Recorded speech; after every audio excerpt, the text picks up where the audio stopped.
સ્લોવાકિયાના ઐતિહાસિક પ્રવાસ પર પ્રધાનમંત્રી મોદી।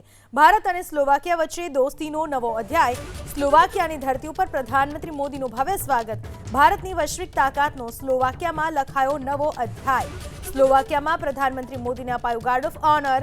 સ્લોવાકિયામાં બંને દેશો વચ્ચે દ્વિપક્ષીય વાર્તા। સન્માન અને પ્રેમ માટે પ્રધાનમંત્રી મોદીએ માન્યો આભાર। ભારત અને સ્લોવાકિયાના સંબંધો વિશ્વાસના હોવાનું પ્રધાનમંત્રી મોદીનું નિવેદન। પ્રધાનમંત્રી મોદીએ ફરી એકવાર દુનિયાને આપ્યો શાંતિ મંત્ર। કોઈ પણ વિવાદનું સમાધાન યુદ્ધના મેદાનમાં નથી। કોઈ પણ વિવાદનું સમાધાન વાતચીતથી નીકળે તેવી વાત કરી પ્રધાનમંત્રી નરેન્દ્ર મોદીએ।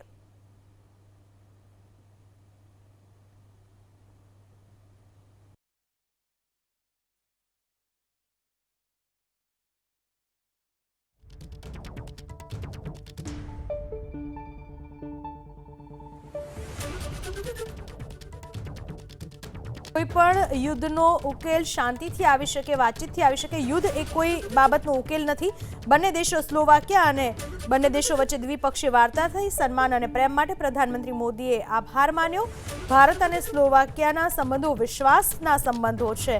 પ્રધાનમંત્રી મોદીએ સાથે જ દુનિયાને શાંતિનો સંદેશ પણ આપ્યો અને સાથે એવું પણ કહ્યું કે કોઈ પણ વિવાદનું સમાધાન યુદ્ધથી ના થઈ શકે।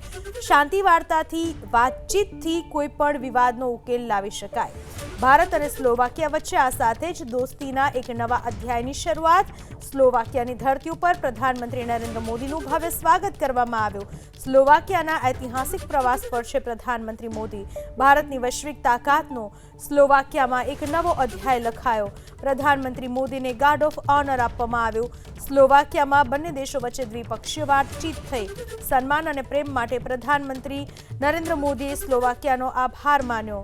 ભારત અને સ્લોવાકિયાના સંબંધો વિશે પણ વાત કરતા તેમણે જણાવ્યું કે ભારત અને સ્લોવાકિયાના જે સંબંધો છે, વિશ્વાસ પરના ટકેલા આ સંબંધો છે।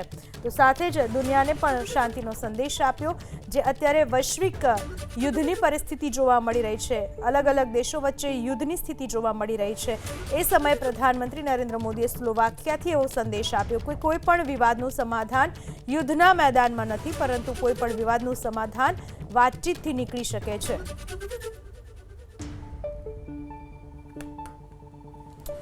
પ્રધાનમંત્રી નરેન્દ્ર મોદી હાલમાં સ્લોવાકિયાની મુલાકાતે છે। આ સમયે તેમણે શાંતિનો સંદેશ પણ પાઠવ્યો। સાથે જ સ્લોવાકિયામાં તેમનું જોરદાર સ્વાગત કરવામાં આવ્યું। સ્લોવાકિયાના ઐતિહાસિક પ્રવાસ પર છે પ્રધાનમંત્રી નરેન્દ્ર મોદી, જ્યાં બંને દેશો વચ્ચે દ્વિપક્ષીય વાતચીત થઈ। સ્લોવાકિયાની ધરતી ઉપર પ્રધાનમંત્રી નરેન્દ્ર મોદીનું ભવ્ય સ્વાગત કરવામાં આવ્યું। ભારતની વૈશ્વિક તાકાતનો સ્લોવાકિયામાં એક નવો અધ્યાય લખાયો।